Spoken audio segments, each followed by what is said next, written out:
welcome to your deep dive. You sent us down a really interesting rabbit hole this time with this YouTube video. It's called A230A Fall 2024-1303 Monday Romantics 2 from the Happy Learning channel. And it's actually a recording of a university lecture on romantic literature. I know it sounds a bit dry. It does, but honestly, there are some really surprising insights that we pulled out. Yeah, some real gems in there. Our mission, as always, is to give you the highlights reel, the most interesting and thought-provoking bits from this class. Like attending the lecture, but just getting the good parts. Exactly. So we've gone through the entire lecture and pulled out the key discussions, and we're going to be looking at what makes for a strong essay in this field, kind of getting into the professor's mind through their feedback to students, right? And then we'll explore the big ideas behind romantic poetry itself. And finally, we'll really zero in on Wordsworth and his unique perspective on nature and how that relates to society as a whole. Really fascinating stuff. Yeah, get ready for some aha moments that go way beyond just literary analysis. Okay, I think a great place to start is with something that's actually relevant to anyone who's trying to learn or understand anything deeply, and that is, how do you present your understanding in a way that's effective? Right. And in this case, it's all about essay writing. Right. The professor in the video gives incredibly detailed feedback to two students, Yes. Shaden and A, on their essays. Yeah. And it's like we get this inside peek into what matters, what's valued in academic literary criticism. I thought it was interesting that right away it's clear that the professor isn't hung up on like basic grammar or even just basic understanding.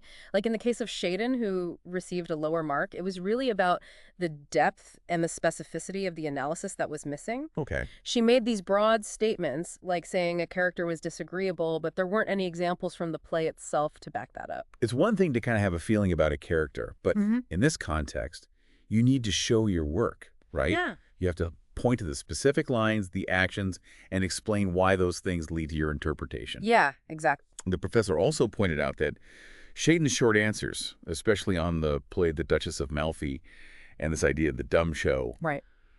they were just too brief, Yeah. and they lacked depth. They were supposed to be about a half a page each, and it seems like they didn't quite meet that length requirement or explore the concepts as deeply as the professor was hoping for. Right, and I think this highlights a key difference between just summarizing information and actually analyzing it. You know, the professor used this word impressionistic to describe Shaden's responses, and it seems like she was just giving her overall feelings without really grounding them in the play itself. Like, this is what I felt, rather than this is what the text shows me. Interesting. But what's interesting is that in Shaden's longer essay, where she did mention specific literary critics like Sure. Bradley and Leavis, Names to know. yeah, she got a much higher mark. Interesting. So even just name-dropping can carry some weight. Yeah, Although the professor did say she leaned heavily on one critic over the other. yeah, But the overall message to Shaden was really clear. yeah. More in-depth exploration, more specific examples from the text, Right. and move towards objective analysis rather than just your personal feelings. Yeah. And this is really important. The professor emphasized that Shaden's English was good. Yeah. It was the substance of the arguments that needed work. Right. So now let's switch gears to the other student, A. And in the feedback there, we see some similar themes, but they're illustrated with different examples from their work. Right. The professor, again, emphasized this idea of depth and relevance in essay writing for English majors, Mm-hmm. along with the need for providing relevant examples and using what they call academic language. Okay. One of the examples that the professor gave for A's feedback was a question about the significance of a handkerchief Okay. in a play, probably Othello, though they didn't specifically mention the title, Right. instead of analyzing how this handkerchief functions in the plot, Yeah. right? So- Complicating things because Desdemona tries to hide its loss. Right. Like kind of just retold the sequence of events involving Iago and Desdemona. It's like they missed the point of the question. Yeah, they weren't asking for a plot summary, but really an analysis of the handkerchief as a symbol, how it moves the story forward. Right. And then similarly, when talking about the dumb show, which refers to a silent symbolic performance in plays of that era, like The Duchess of Malfi, which was also discussed. A missed the opportunity to connect it to the traditions of revenge tragedy, Right. to really analyze its place in the structure of the play, how it reinforces certain ideas, and how it creates a sort of emotional distance for the audience.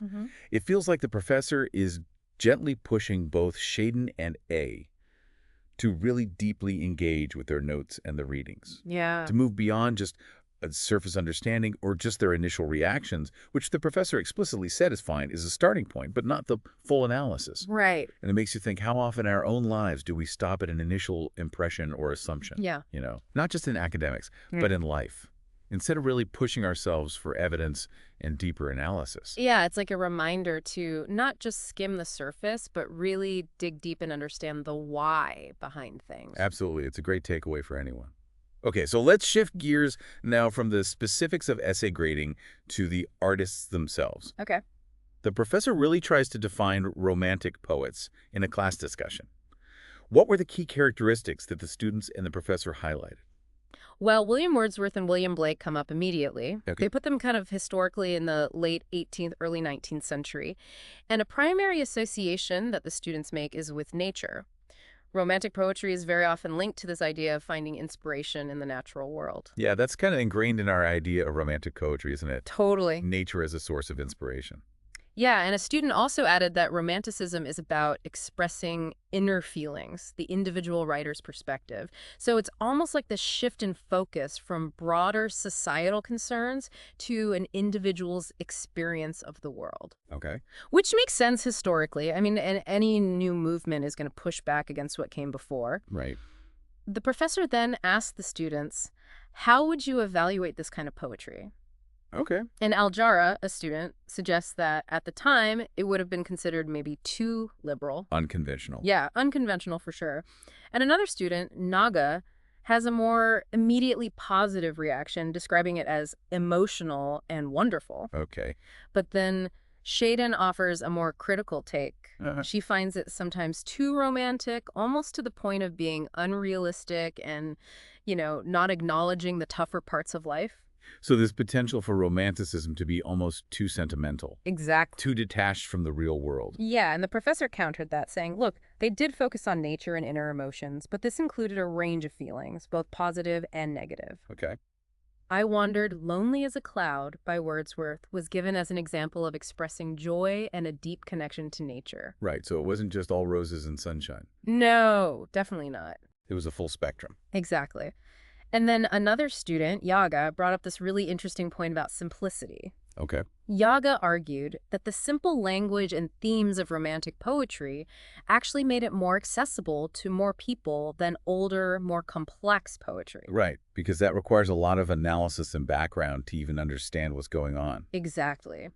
The professor agreed, but made a distinction between simple and simplistic. Okay, important distinction. Yeah, they pointed out that first-generation romantics, like Wordsworth, used straightforward language, and they avoided those obscure mythological references that you might find in, say, Greek poetry, making their work more understandable and relatable. Okay. And this contrasted with later romantics like Coleridge and Keats and Shelley, who sometimes did use more complex allusions in their poetry. Right. So when they're saying simple, it's not about being dumbed down. It's just a more direct way of expressing these deep emotions and ideas. Right, like speaking directly to the heart rather than needing to decode a bunch of obscure references. And the professor actually connected this shift in style and focus to a broader historical context. There was this sense of disillusionment, they said, following the 18th century and all these major events like wars. So instead of trying to mimic a rational, ordered view of nature like we see in formal gardens and things. Right. Very controlled. Yeah, romantics turned to exploring a more raw and untamed natural world. It's like this return to something authentic. Exactly. Okay, so let's dive a bit deeper into one of these key figures, William Wordsworth, who is considered like the poet of nature. You can't really talk about romanticism without talking about Wordsworth. He really embodies it. The lecturer touched upon his famous poem, I Wandered Lonely as a Cloud, and compared it to a journal entry by his sister Dorothy, which may have inspired the poem. That was really fascinating. I mean, the poem presents the speaker as lonely, but Dorothy's journal shows that it was actually a shared experience. Right. So the professor clarified that lonely here should be understood as on his own. Okay. Emphasizing the romantic ideal of enjoying solitude. It's like that feeling of being alone with your thoughts, even when you're surrounded by people. Yeah, exactly. You could have a shared experience, but then you have this very individual processing of it later. Right. And the professor kind of outlined Wordsworth's creative process. Right. You have the experience in nature, then you recollect those feelings in a peaceful state. And from that comes, as Wordsworth put it, the spontaneous overflow of powerful feelings recollected in tranquility. It's like he needs that space and time to really turn the experience into poetry. Yeah. And the comparison with Dorothy's journal is so insightful. Hers is more factual, just recording what happened, but the poem is all about emotion and how he felt. So even though it sounds solitary, it came from this shared event. So the seed of it was togetherness, Right. which is fascinating, but it does underscore that romantic emphasis on ultimately the individual. Yeah, like the individual's connection with nature. Yes. Now, it's worth noting that Wordsworth lived a long life and revised his poetry a lot, which is why there are different versions of some poems. Oh, interesting. Yeah, he was constantly refining his work. Okay. But the core elements of his poetry, as the professor highlighted, are this solitary poet having intense experiences in nature, which then lead to these profound insights, spiritual benefits.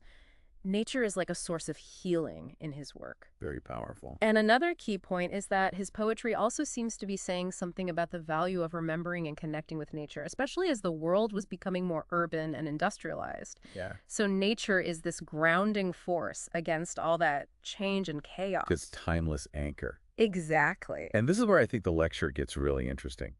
The professor addresses this common misconception that romantic poets, because they're all about solitude and nature, are somehow detached from the real world and its problems. And they strongly challenge that view, specifically saying that Wordsworth was actually very critical of social and political issues.